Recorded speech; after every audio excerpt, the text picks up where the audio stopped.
who gets banned from literally what makes him money, right? And there's a difference between some kid who is just a piece of shit who has absolutely zero following, has zero money that comes from Fortnite, from gaming, and hacks. You ban that kid, nothing happens to him. Nothing happens. Oh no, he can't cheat anymore. You ban Jarvis, it's different. The stakes are different. It should be handled a little bit differently. That's my opinion. Then you just go by the favoritism. Like, it's not even. It's literally. It's just look at the situation. It's different. It needs to be handled different because it's different.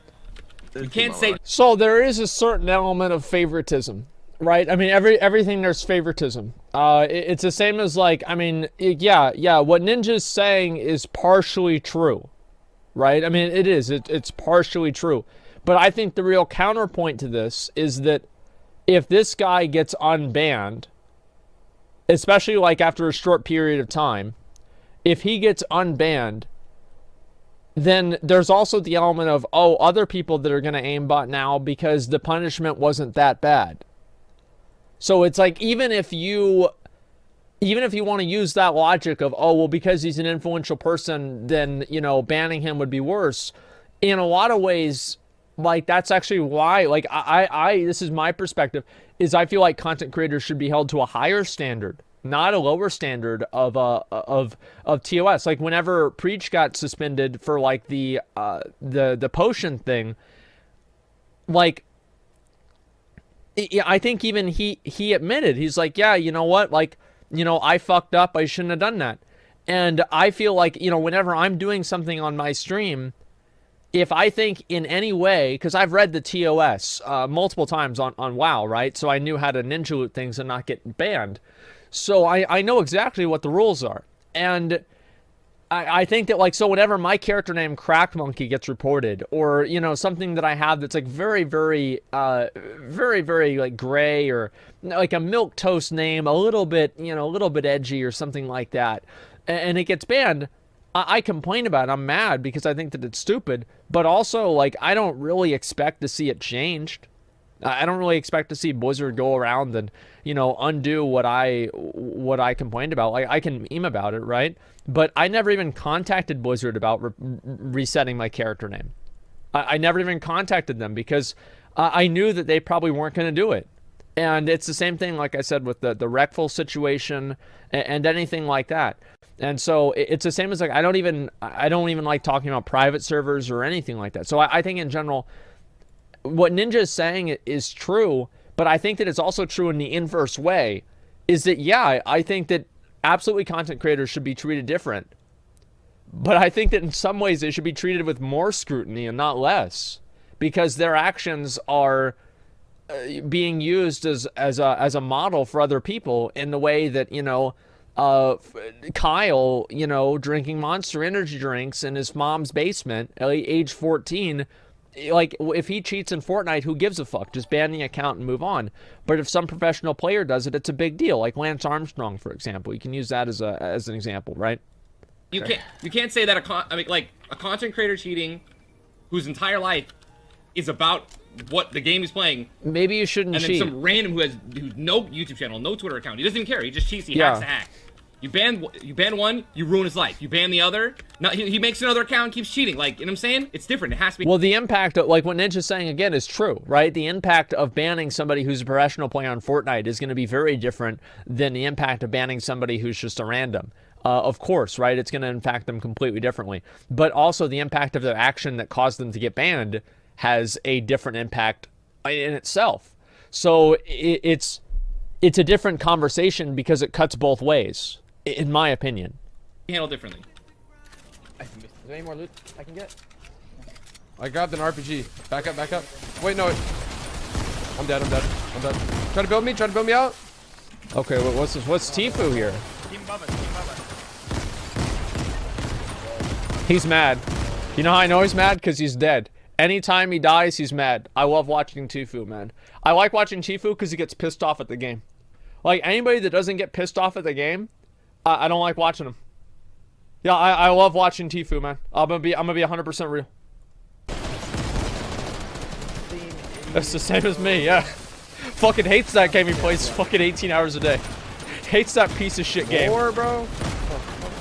They came right on us. What the fuck? He's pissed.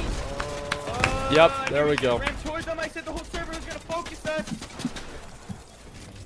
Okay. Wait. What does this have to do with the guy? Okay. Don't stand on your floor. You need to be a 1-by-1. What? Dude, now my whole chat's an expert now. They think they. It's just clips? Oh! 10 minutes. That's right. I forgot about 10 minutes. So let's talk about this, right? Pushing videos for 10 minutes. Yeah, of course. So what do I think about the about Ninja's comments? Like, I think that he's right in some ways. Like, if they were gonna make any compromise, this is like my opinion of like what would be a fair compromise, is that I would have I'd ban him until he's 18, right? And you know, figure out, because obviously he had to put his birthday in there. Ban him until he's 18, and then permanently ban him from professional events, so he can still make content about the game, but he can't compete. I think that would probably be the best middle ground, right? And that's basically what the thing is. That's basically what would happen to like any other person, you know, permanent for a year. Well, no. Here's why I think that's enough. Okay, is that the United States justice system resets punishments for individuals that commit crimes at below age 18. So if the United States justice system is willing to say, you know what, it's okay, you fucked up. I'm not talking about murder, right? But I'm talking about like other crimes. You know, like just smaller things, right? It's like you have your juvenile record and then you get older and then a lot of those things don't really carry over. Like, yeah, not always though. And like what I'm saying is like, if they were just like, yeah, whatever, you know, you can't compete in the game anymore, but you can still make content or whatever, I think that would be fair. Do I think that Fortnite should be more intense than the U.S. justice system? No, I think that's a bit much. Only misdemeanors? I would consider this a misdemeanor. Like, I mean, let's be real. Like, he's aimbotting it. This is a misdemeanor. Like, let's be real. I mean, like, there's 1,000 other things that you can do in esports that are a million times worse, right? If you want to look at like the scale of this or whatever, like, yeah, it's really bad. It's a class 1 misdemeanor, if that's the highest class. I don't know. I've never been arrested. Okay, so I'm not sure. Just give due process. Well, here's the point that I'm making, right? It's like, yeah, obviously the kid fucked up. I would never allow him to compete in professional events anymore. But if they just makes a new account, that's the same thing that everybody else can do. Just make a new account, and that's it. You know, you look at somebody like Tyler1, for example. You know, Tyler1 got banned on League, and he got permanently banned, and any account that he ever played would also get permanently banned. And they did that for a long time. Tyler1 reformed, and I think Tyler1 is a positive force for League, even though he did something that was bad and broke the TOS in the long run. So 2-year ban or something like that. So I do think that there's a point where, you know, justice is served. And if the kid's fucking 18 or 17 years old, I don't think that Fortnite should be more vindictive than the United States justice system. Does that, what about Wreckful? If it was up to me, I would probably, like, at this point, it's been a while, like Wreckful's been banned for a very long time, I would probably unban Wreckful. I would.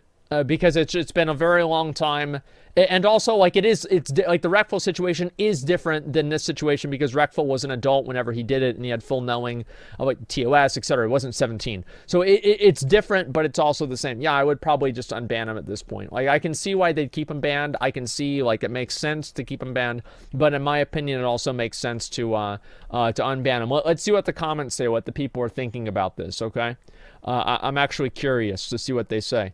No one cares, TOS. Ninja changed his answer a bit. They didn't put that in the video. Well, of course not, right? Because the thing is that this guy is farming Ninja hate. People love to hate Ninja because he's successful and they don't think that he deserves the level of success that he has. So whenever he says anything that's bad, people want to bring him down a notch because they think that's making everything right in the world. Yeah, of course, you know, people want to talk shit about Ninja. That's been the case ever since Ninja became popular.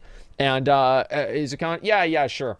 Franco's Front Empire is a legit hypocrite. They'll ban anyone else for hacking, but let's let Jarvis side. Well, yeah, but that's not really hypocritical in a way because the entire conversation is based around them being content creators. So, like, obviously, well, it's not hypocritical